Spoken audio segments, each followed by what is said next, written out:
So now to the main event. Now that we have all the housekeeping done, I'm pleased to uh, introduce Harold Koplewicz. He is the president of the Child Mind Institute, and we were talking before we let you guys into the meeting, and he said, basically, I've been in Manhattan forever, and I've probably talked to every parent, and he is the psychiatrist to talk to when it comes to raising kids. The book is fantastic. I was just saying that I'm a parent of adult children, and I still think I can use a lot of the messages in this book. And Wes Moore, what can I say? You'll be in conversation with Dr. Kopowitz. You are famous in your own right, and you were, both of you obviously been friends for a long time. You are the CEO of the Robin Hood Foundation, not to be confused with Robin Hood, because I read an article about that today that you were inundated with emails about that. Robin Hood Foundation is one of the largest anti-poverty forces in the nation. You're a best-selling author, a combat veteran, and a social entrepreneur.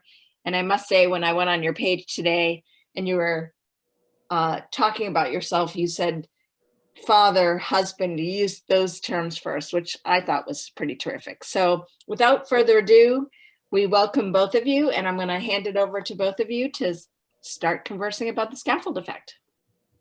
Thank you, thank you, thank you, and good evening, everybody. I have been looking forward to this for a very long time, and both to get a chance to see. I'm already seeing some friends. Hey, Laura, I'm seeing a bunch of wonderful, wonderful people here, and so it's great seeing everybody. And Harold, to be with you in conversation about this book is beyond a joy. I want to give everybody a little bit of a quick background. And then I want to dig right into the book.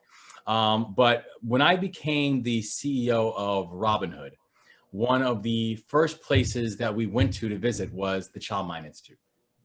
And the Child Mind Institute and Robin Hood have had a long, lengthy, and important partnership because, for those who might not be from New York or the area here, there is nobody who is more influential on the development, on the brain development, on the supportive mechanisms for children like Harold is. He literally is a legend in the space, and we've had a long and a very proud partnership organizationally with CMI. But when I got a chance to get to know someone who became my friend in this, someone who I just admire deeply, someone who is passionate about children and passionate about the issues, I literally just fell in love with the person that he is. And I think about it in context of this book here, because, this is not his first book, and we're going to talk about that in a second.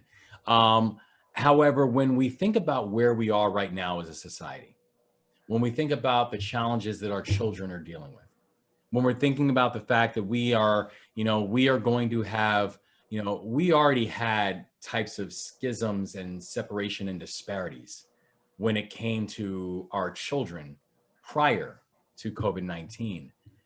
And what we're now seeing in COVID-19 times, when we're talking about the reality that we will have children who will go an entire school year and not walk into a classroom. We will have children who will not have that everyday personalized touch since literally last March. We will have children who we know that so many of the basics that they rely on, that a school environment and an educational environment gives them, they are not going to have. Because when people are talking about what are schools to kids, yes, they are places where kids go to class, and they're places where kids get credentials, and they're places where students go get degrees. But for many of our children, they're also some of the largest childcare providers, mental health providers, food providers, after school providers. And so we realize that we are now asking in all of this for our children and our families to be able to take on an extra weight in all this. And I think about that in context, and I thought about that in context when I was reading your book. This book is a special, special piece of literature because it's something that no matter where you are on this parenting or this guidance or this mentoring journey, you see yourself, you see your obstacles, you see your wins, you see your losses, you see the things that you hope to do better, you see the things that you just wish you had a chance to do better. And so I just personally want to, from a very, very personal emotional level, just say thank you for this book, because it's something that's become a very an important conversation piece for my wife and I, as we continue to try to parent these two in this climate.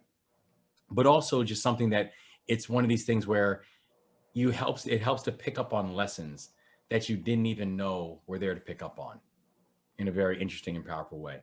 And so I guess the first question I want to start off with this, and with you tonight, Harold, is when you were going through the process of even thinking about this story and how to write this, we did not yet know what COVID was or how this thing was going to impact us.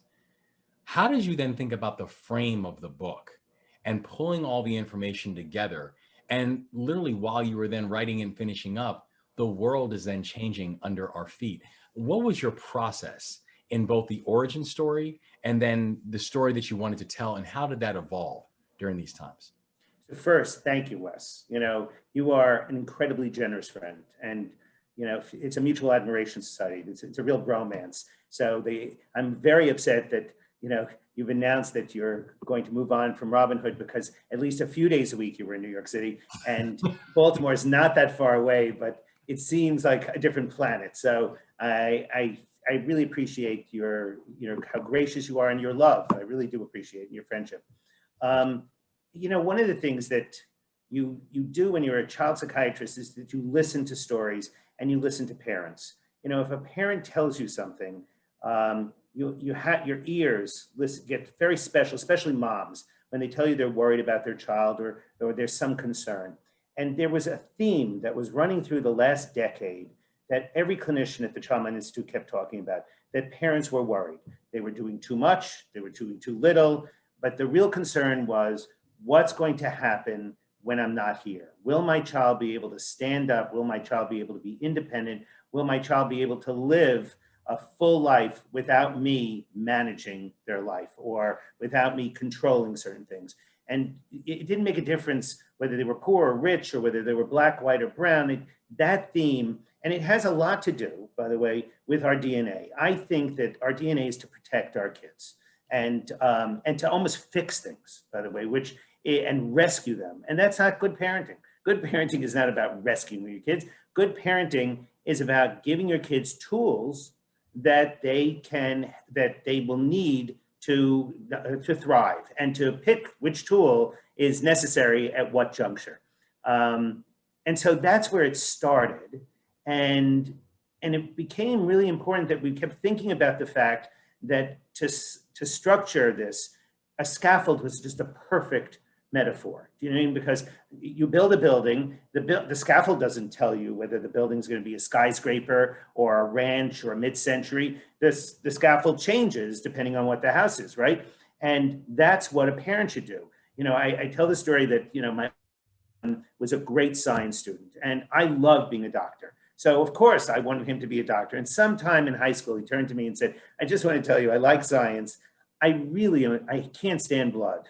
And there's no way I'm going to be a doctor, and I'm certainly not going to become a psychiatrist. I'll always be the wrong Dr. Koplewicz. I'm just not going to do that. And so it was okay. The scaffold changed, right? My wife and I realized he was going to be a different kind of building, right? And he then announces, I am not joking, in high school, that he's going to become a DJ. And it's not a hobby. He's going to be a DJ. And, for those of you who are watching, there were only 3 white Jewish DJs. There was Mark Ronson, who later on got an Academy Award with Lady Gaga. There was DJ Cassidy and DJ Josh K, who were the gophers for Mark Ronson. And okay, so we started building that scaffold again, if that's what he went. He went to Brown, and that seemed like the good place to go if you're going to be a DJ. And we thought he'd go to LA. And then he spent a summer at a bank between junior and senior year. And he told us he loved distress. And I thought distress was something I dealt with, right? He loved distress and private equity and special situations. And he runs a private equity firm right now. And so clearly the scaffold changed. It took me a while to be able to describe to people what he actually did, but it really wasn't my blueprint. It wasn't my building. I was the scaffold. And what happened was, as the book was being written in COVID, the question came up from my editor, should we change the book? Should we make it more specific to COVID? Because I think COVID is going to have a very long tail. I think that we are going to see, if we think of 9/11 and what happened after 9/11, this is, we're going to lose 600, 700,000 Americans. Just think about the mourning, the grief, the loss of how many kids. This is going to last quite a while. We're going to have a year like no other. Kids are going to be academically left behind, socially. There is definitely more suicidal ideation, suicidal behavior. And I can tell you that the poor kids who were in schools before that weren't serving them well, a lot of them are just going to give up. They are going to fall through the cracks and they're not going to be able to recover. So we have a lot of work to do. But this is a book that is supposed to help you on a good day in America as well as a bad day. That you do need to scaffold yourself. Self-care is childcare, and you have to scaffold your kids. You do need to provide them with support and structure and encouragement. And you have planks that it's patience and warmth. And, and one of the things that I have trouble with is dispassion, right? And monitoring, that you are able to let the building go where it's supposed to go, because the big secret is that failure is an option. We have to let our kids know that success is an option and failure is an option, because you learn from failure. If you don't make if you don't save your kid from failure and you say, okay, you did a great job, it didn't work out, how are we gonna run the next race? Or how are you going to take the next test? And it's particularly difficult, I think, in the little bubbles of Chicago and the affluence of Los Angeles and New York and Buckhead and Atlanta, or Velvet Valley in Baltimore, where Pikesville, that you start to forget that you can't tighten too much, that you have to let your kids have a scaffold that will let them make choices. And some of those choices, particularly if you want them to leave their comfort zone and get into the growth zone, you're going to have to scaffold. You're not going to have to helicopter. You're not going to concierge. You're going to have to let them fall down and make some mistakes. In the long run, scaffolding makes it easier to be a parent. It's just a little tougher in the beginning to let go. Well, but it's one of the things that I found really interesting, and it's because it made me think on this idea of what losses are good losses, right? And and it kind of you talk about this idea of you want to encourage independence and knowing that for your child that it's okay for them not to win everything. It's okay for them not to get everything. In fact, it's not only okay, but that's actually a way to prevent anxiety. While at the same time you want them to be able to kind of taste victory. So everything they walk into, they don't build up this anxiety about potentially losing. So how do you strike that balance? And I thought you did a beautiful job of talking about those planks as ways of laying it out. But how do you strike that balance of creating that measure of independence, but also knowing that you don't want to lose all the time, but some losses are good losses? Right, well, let's just think about something simple. When you're 4 years old, you most probably can take your pajamas off and put your clothes on, especially if mom or dad has laid Barely. down. Right. And it would be more efficient and certainly easier if you just said, raise up your arms, let's pull over the top, let's put it down, let's get it all done. But if you let them struggle a little bit, maybe they put their t-shirt on backwards, maybe they need some help with the socks and the shoes, eventually they feel a certain sense of mastery and competence. The message you're giving them is you can do this. And while it may take a little bit of time to get through it, once it's done, it's certainly easier to be able to say to your child, please take off your pajamas and get ready and come down for breakfast. I think the same thing happens with the frustration of not being able to do it makes them stronger, makes them go for that, for the next win.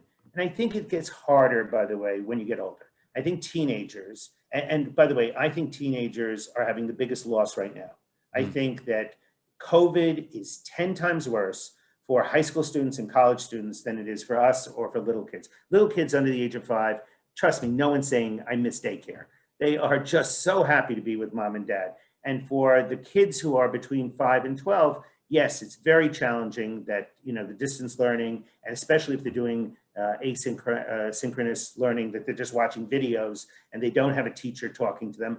But it's not the same kind of loss as missing out on football when you have been practicing to be on the varsity football team for the last 3 years and now there's no football. Or you were a track star, or you were practicing ballet, or you wanted to go gymnast, or you wanted to flirt. You want to kiss your boyfriend or kiss your girlfriend.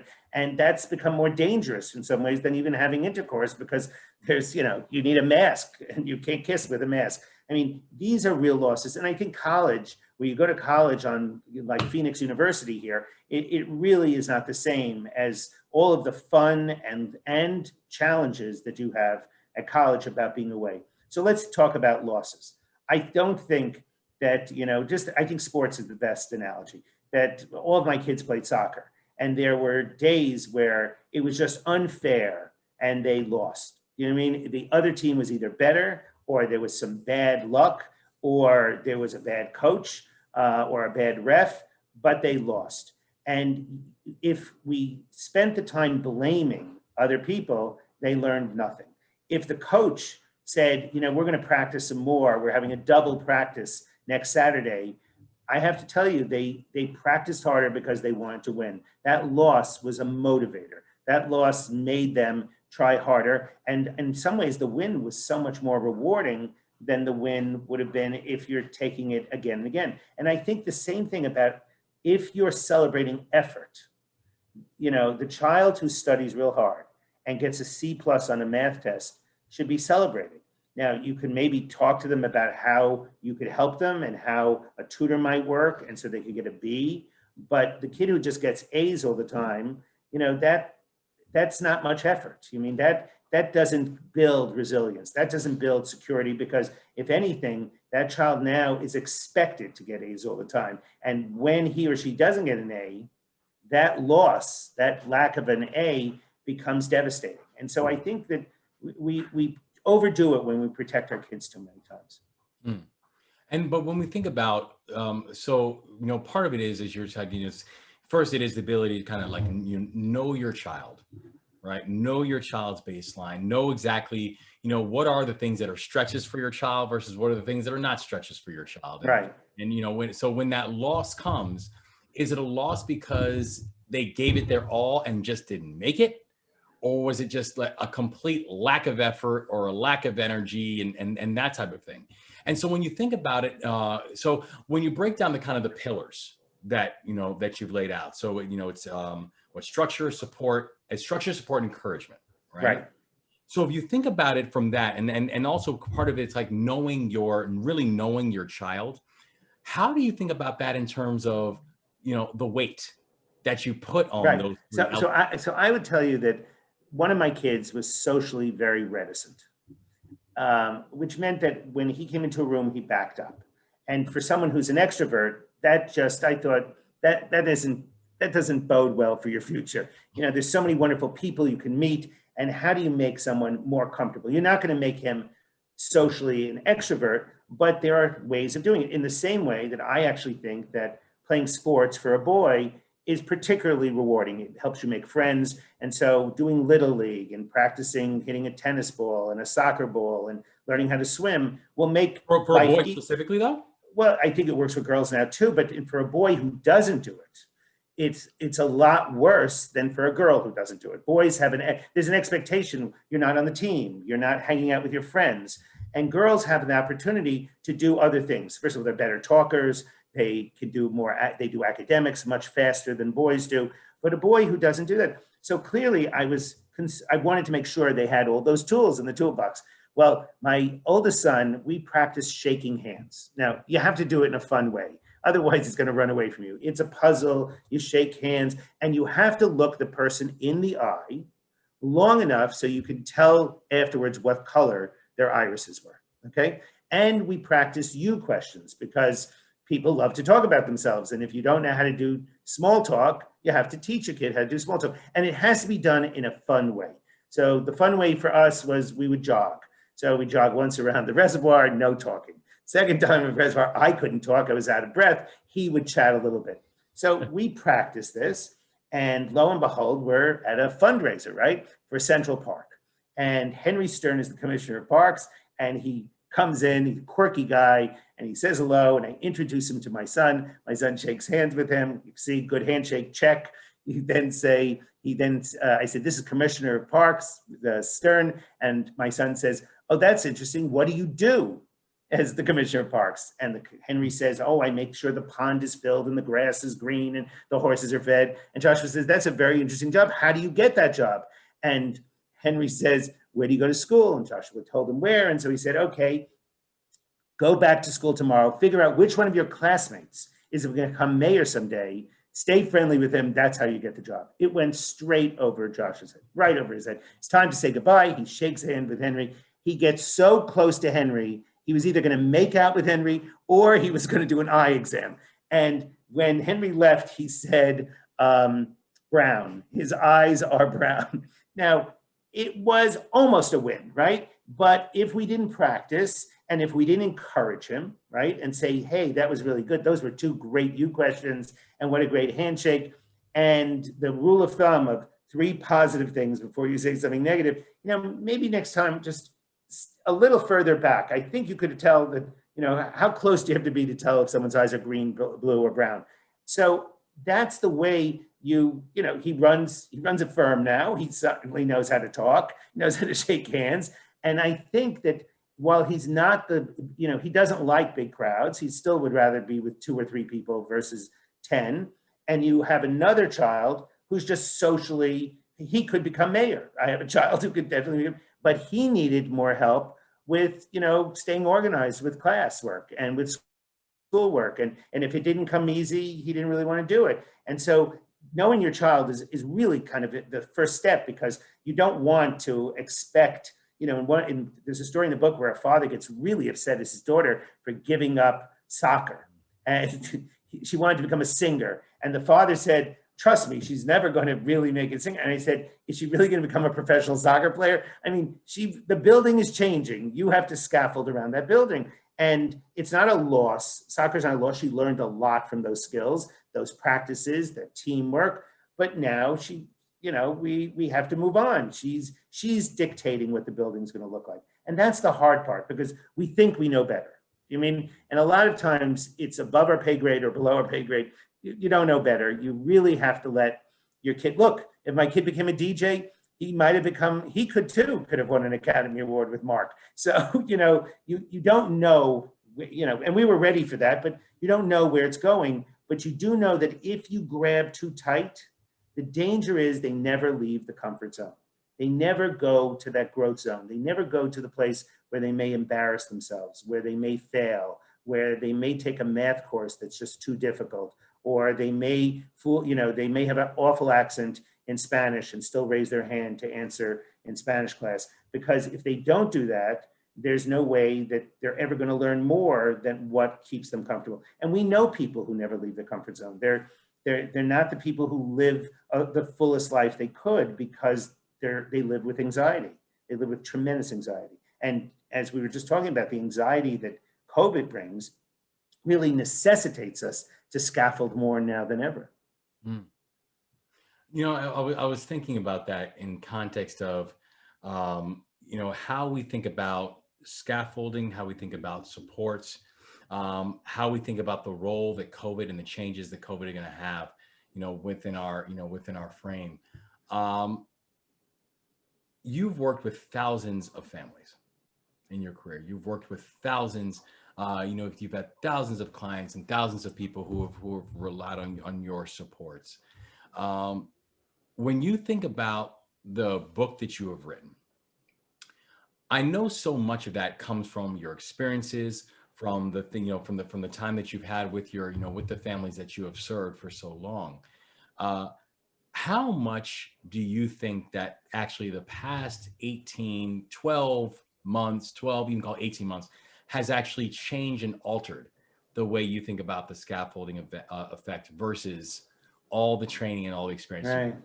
So it's extraordinary. This is an extraordinary event, and you're going to be surprised, but I actually believe that if we do the right thing, we may actually have a generation of more resilient kids than before. Now, we have to be careful. We have to make sure that they're able to learn. We have to make sure that they have home security and that they have food and that they are feeling safe.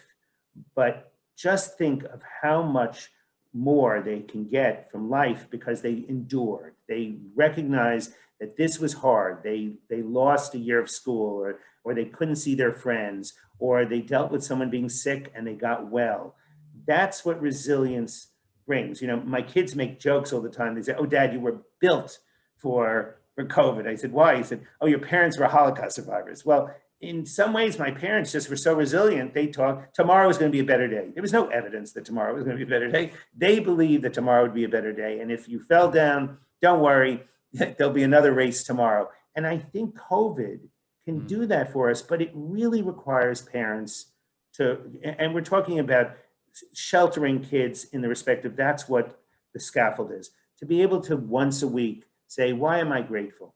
Why am I happy? Why am I lucky? In the middle of this mess, to go around that, you know, that kind of modeling really works. That kind of encouragement and giving them structure. You know, something as simple as let's have pizza every Wednesday night. Let's have a movie night every Friday, and each member of the family can pick. And if that means you have to watch Ace Ventura 3 times, so be it. But you're giving, that's the support you're giving, right? It's not going to be Gone with the Wind, and it's not going to be, you know, Sunset Boulevard or whatever movie you wanted your kids to watch that you thought, you know, The Godfather that you thought your kids should see. It's going to be their choice because you're basically telling them their voice counts. Now, there are ways to think about this that it could be awful that we're spending so much time locked away, socially tight, not seeing other people. But at the same time, if we remember what our role is, that we have to scaffold ourselves, that we have to support our kids, we have to structure them, we have to encourage them, I believe that they will come out of this, a certain percentage will come out of this, maybe even stronger because they endured this and they saw that it didn't damage them, that they were able to catch up. I mean, I heard President Biden say at the town hall that maybe we should have school this summer. I thought that's not a bad idea. You know, I think I'd like to know who's going to pay for it and how we're going to arrange for it. But I'm pretty convinced that every kid will be able to make up their academic loss this year, but they're going to need academic boot camp, or they're going to need extra classes. And I've also believed that everybody who deals with kids, the teachers, the sports people, the lunchroom people, everybody needs to learn more now about social emotional learning. They have to not ignore the quiet child, because one of the things that I'm quite concerned about is that there's a whole bunch of anxious kids who look good. They're comfortable at home. They get to be with mom and dad or with mom all the time. They don't have to deal with the social interactions at school. If they have OCD, they're more than comfortable washing their hands. No one complains to them. And now we're going to have reentry. Whether we have reentry in April or we have reentry in June or September, we're going to have a significant group of kids who are going to look more symptomatic than ever before. And we have to prepare for that.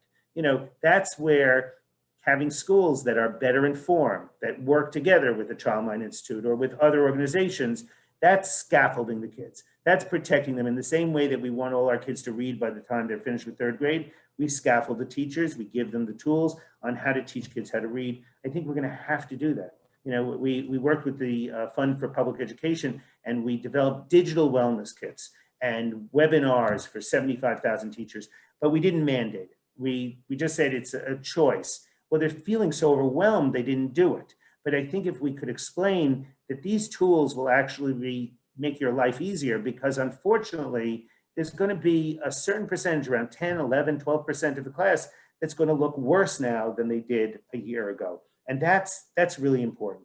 And I think that's important for us to know, going back to know your child, that if your child looks symptomatic, ask that quiet child what's going on. And if you have one of those anxious kids, contact your school and have the teacher ask more questions on Zoom. It's much easier to hide in a Zoom classroom than it is to hide in a regular classroom. Make sure that those kids are getting exposed to the things that make them anxious.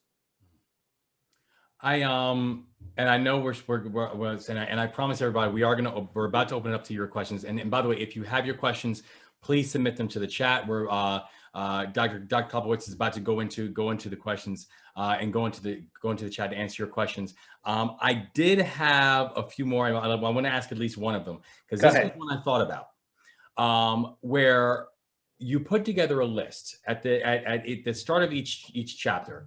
There's the book really kind of follows a strategy and is really highlighted by these anecdotes from yourself and also from CMI clinicians. And you talk about these different elements, and I think it breaks down into 10. I'll pull it up here. It's secure yourself first, draw a new blueprint, lay a solid foundation, hold steady, stay on their level, empower growth, build strength, set realistic limitations, support unconditionally, and repair and minimize cracks. I was reading through this and I went through my list and I was trying to give myself an honest grade, right? Okay. About how many of those do I actually think that I do well? And I thought that if I was being generous, I was probably at 6 out of 10. Generous. Okay. And so my question for you was, if you were to give yourself a grade on the 10, where are you and which one or ones did you think was the most difficult for you to be able to get a passing grade in? So I could tell you that I pass. I get a passing grade. And I told you before that when I read the book for Audible, and it takes days to keep reading the book, raise your voice, lower your voice. You said this word wrong. I came home and said, I should have written this book 30 years ago. Boy, did I mess up. There's so many times. But so there's two things. One, I think laying a foundation is talking about self-care and making sure that you're okay. I have a lot of trouble with that. I'm very good at overscheduling myself. I mean, someone said, oh, it must be so easy now. I'm working from 8 o'clock in the morning till 8 o'clock at night. It's just the screens. I don't get to see people. I don't hug them. I can't shake hands, but I'm working just as hard.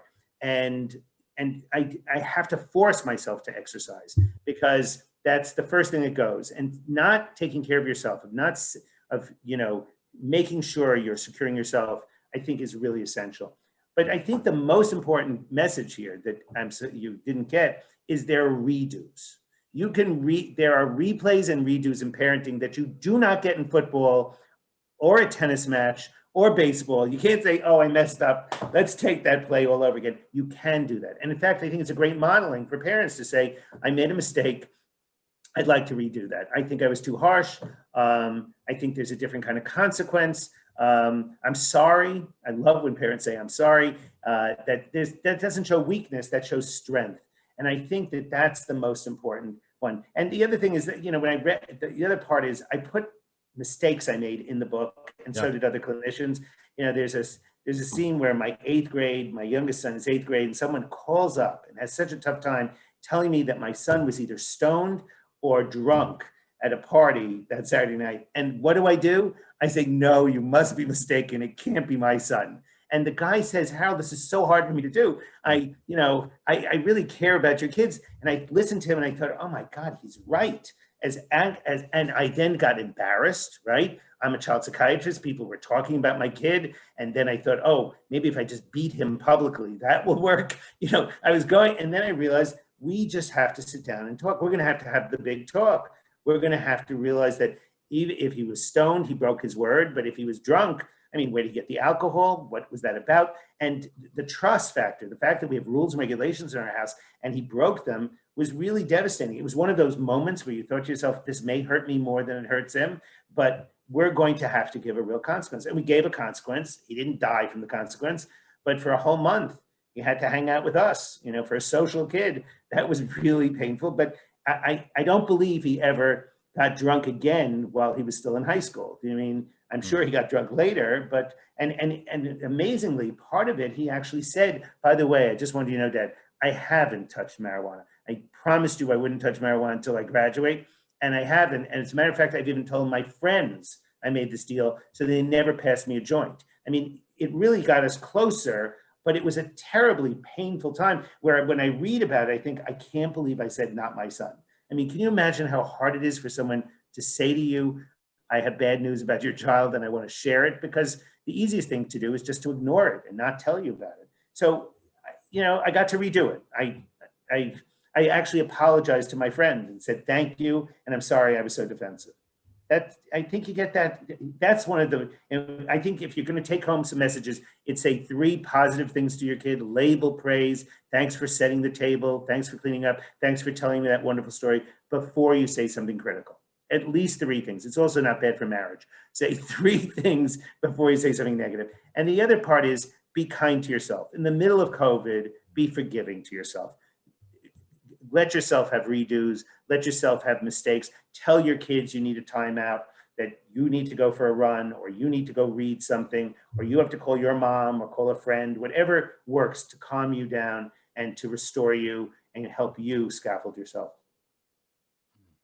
That's such good advice. And it's one of these things where this idea of forgiveness, and to be to always to foster forgiveness, is not just the forgiveness of others. It's a beautiful way of thinking about it. It's also, how do you foster forgiveness of yourself? Much harder.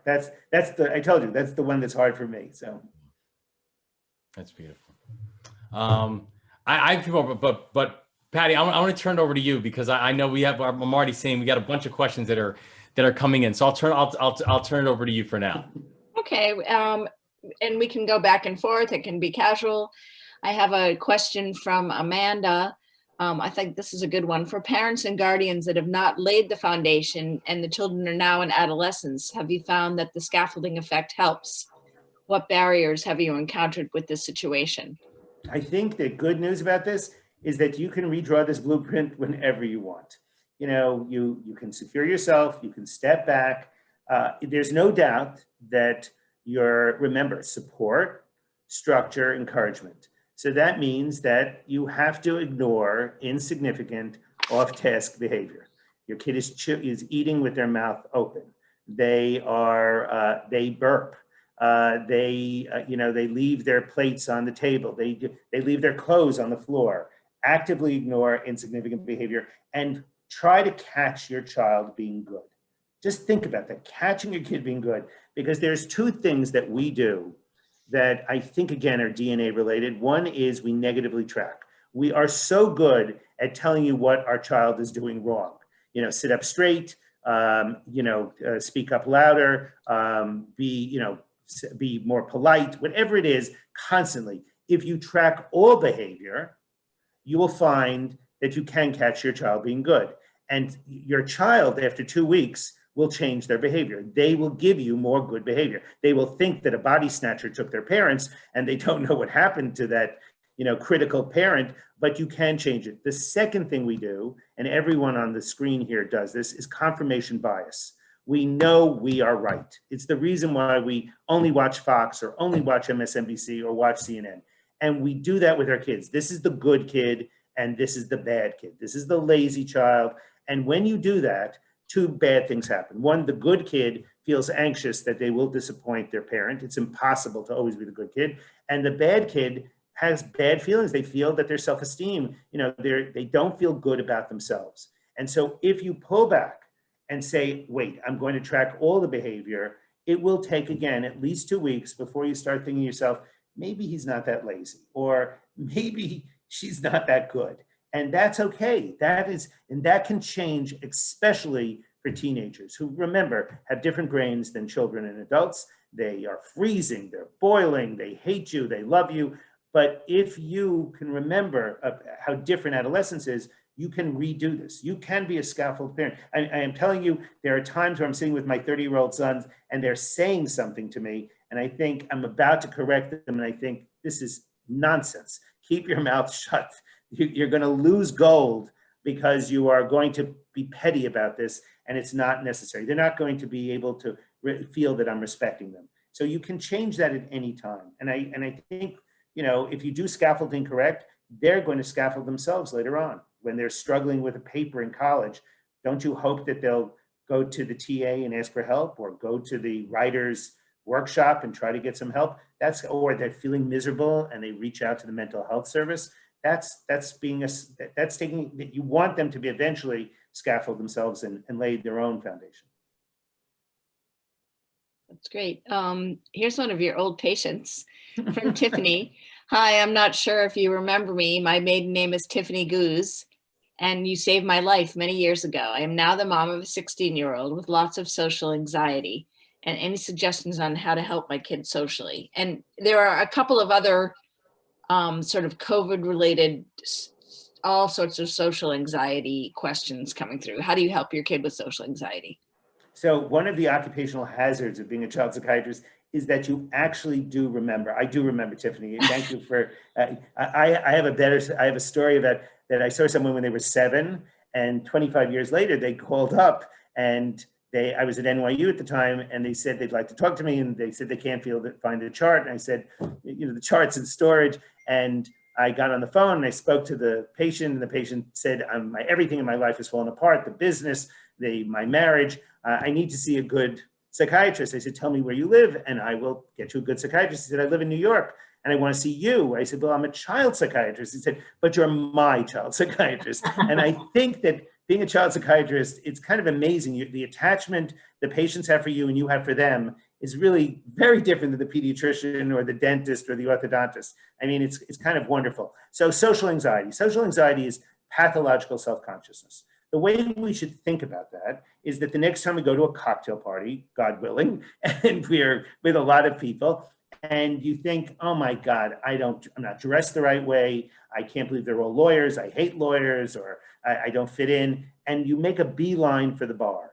Alcohol is not a bad treatment for social anxiety. The trouble is that you need a bigger dose every time. And so it's not in the long run a good treatment. But it is the fact that that's a normal social anxiety moment. Social anxiety that's a disorder, basically you have it all the time. So you don't raise your hand in class because you'd rather be silent than stupid. You might not chat with your friends. You might lose out. You might stop wanting to go to school. And during COVID, the socially anxious kid is not being exposed to social interaction. So they look better, but trouble is about to come because they have to go back into the real world. And so one of the things that I would strongly suggest is exposures. Exposure works. There are psychosocial treatments that are more effective than psychoanalysis, than play therapy. And so if there are ways of having the teacher call on the child through a Zoom, if you can arrange for some kind of family event that's in the same pod, if you can have that child play a sport with other kids outside safely, getting that child to be exposed, the exposure makes it better and better and better. And the lack of exposure just you get tighter and tighter in that comfort zone. The treatments, by the way, for social anxiety are one of the most effective. The treatment consists of cognitive behavioral therapy and sometimes some medication. And it's, the treatment response is extraordinary. I mean, it's about 80%. In fact, most mental health disorders, here's a message. The most common illnesses of childhood and adolescence are mental health disorders. 17 million kids. There are 7 million kids with asthma. There are 200,000 with diabetes. There are 15,000 with cancer. And the treatment response, so they're real, they're common, and the treatment response is amazing. If you have depression, you're a teenager with depression, you get cognitive behavioral therapy with an SSRI, a Prozac-like drug. In 12 weeks, 71% of kids are much better. If you have an anxiety disorder, 81% are better in 12 weeks. There's nothing in the rest of medicine that has those kind of response rates. And yet, only 40% of kids who have a mental health disorder get help because of the stigma, because of access. Parents on average wait 7 years from the onset of symptoms till the time they go for some help. If you got a rash while I was talking to you, as soon as this is over, you'd run and get some cortisone. And if it wasn't better, even in COVID, you'd be speaking to your doctor in 2 days. And if that didn't help, you see a dermatologist in 2 weeks. And yet we let our kids suffer with these symptoms for years, hoping that it's just a phase. So the good news, real, common, and very treatable. Okay, great. I have a question just as a bookseller to both of you, and we're closing in on our hour here, but I'd like to know from each of you what you're reading, and any up and coming authors that you're interested in promoting, because we always like to do that here at RJ's. So I know that's a little bit of a shift, but, and if I'm putting you on the spot, we can change the subject, but I'd love to hear from you, Wes. Is there something, I'm sure you have a list, a pile next to your bed.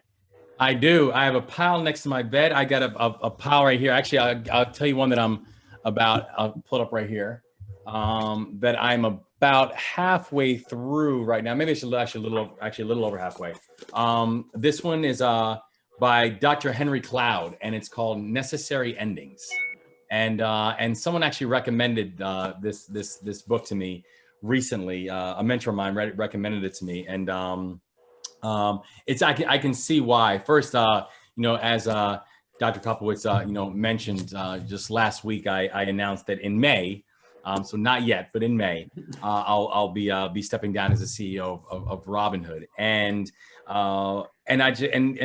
when people say like, what do you leave for? The honest answer is I really am just trying to. I'm gonna take a beat and I'm gonna take a moment and really think through, what become the next steps. And so I had a mentor of mine who actually recommended that I read this one, and it's actually very, very good so far. So yeah, so Necessary Endings, and just talking about the idea in some ways, actually, as Harold was saying, how do you when you feel that scaffolding has been done and complete, how then do you give yourself up to the spirit and to the universe, knowing that this is the right place for you to be in, even though you might be feeling around not understanding what all this is, but kind of give yourself up to the spirits about knowing it's the right thing. So that's what I'm reading right now. So I'm reading two books. I really love President Obama's newest memoir. I mean, that's an amazing human being, because he actually writes his books and he writes so beautifully, and it's actually good for your brain and good for your soul, but good for some humor and escape, which I think is reading novels. So when I really like before I go to bed, it's like a gift. It's like cotton candy. I really like to read a novel, and I'm reading Grisham's new book, Just A Time for Mercy. And I've read so many of his books, and yet it is fun. I actually think fiction lets you become a director and a producer. You're like making the movie. I can tell you what the characters look like. I just feel like, oh, this is the total escape, versus all the books I do have to read, that are definitely piling up. I think I could have a night table that's just made up of books. So, but I really recommend, and I bought it at BookHampton. I walked into BookHampton and I said, and I love independent bookstores. So I said, I want something for fun. I don't want to think about it. And they said, do you like Grisham? And I said, buy Just, Time for Mercy. So That's great. So we have no more questions. Anything you want to say in closing, either one of yours? Wes, I hope you keep us in mind if you write another book. I know your book is coming out in paperback in April. So make sure you pick up a copy at your independent bookstore at RJ's or BookHampton. And anything in closing, any wise words to parents, Doctor, on keeping us going through this pandemic and parenting and just to keep the momentum going. It just feels like so there is a light at the end of the tunnel, but it's a marathon. You need a second wind and a third wind. This is not a sprint. I think you do have to scaffold yourself. My internist, when I went for my annual physical, said to me, there are going to be three types of people coming out of COVID. They're going to be hunks, they're going to be chunks, and there's going to be drunks. And the way you're going to be a drunken chunk. So, he forced me to scaffold myself and say, okay, every day a walk. Okay, every day a walk, and stop drinking for dinner. And I think that we have to help our kids with that. Don't tell them they're going to be a chunk or they're going to be a drunk, but help them recognize that they can get another wind, that there will be, take it in bite-sized pieces. Don't say it's going to be okay in June or July. It's too long. How are we getting through this week? And remember to keep catching your kid being good. It's so easy to tell me what's wrong with the picture. And the last thing I would recommend is at least once a week, do gratitude. At least once a week. If you're not going to do mindfulness, if you're not going to go to church, if you're not going to synagogue, then demonstrate gratitude. Go around the table and tell your children why you feel lucky or happy. What are you grateful for this week? Because in the middle of a global pandemic, we still have so much to be grateful for. And that's part of the scaffolding. That is giving your kids some structure as to the way they should help deal with this awful event. Okay, there's actually one more question if we have time. Just, I know we're going to end right on time, but this is interesting because I don't know what this is.